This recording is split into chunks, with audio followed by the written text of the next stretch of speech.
How to restart TikTok without deleting it. If you're having issues with TikTok like slow performance or glitches, you might be wondering how to restart the app without completely deleting it.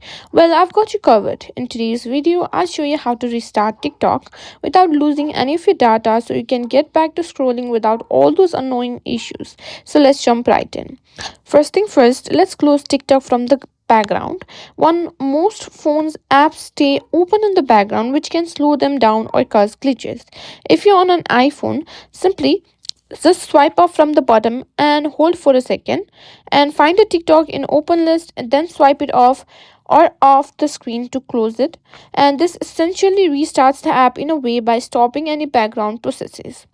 Sometimes closing the app through the normal method doesn't fully reset it. If you want to be sure it's completely closed, you can force quit TikTok. To force quit TikTok, simply swipe up until you see the TikTok app preview just like we did earlier, then swipe it away. This makes sure TikTok is fully closed and not running any processes in the background.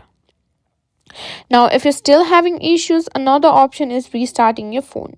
This helps refresh everything, including TikTok. To restart, simply hold the power button and the volume down button together until you see the slide to power off screen. Then slide to turn off, wait a few seconds and turn your phone back on. Now that TikTok is closed and your phone is refreshed, go ahead and open TikTok app again. Now everything should be working smoothly now. See, it's that simple. TikTok is back up and running without having to delete your account or lose any data. No more glitches or slow loading times. Now, if you're still experiencing issues, simply check if there's an update available for TikTok in the App Store. Simply open your App Store and search for TikTok. Sometimes bugs are fixed with the latest updates.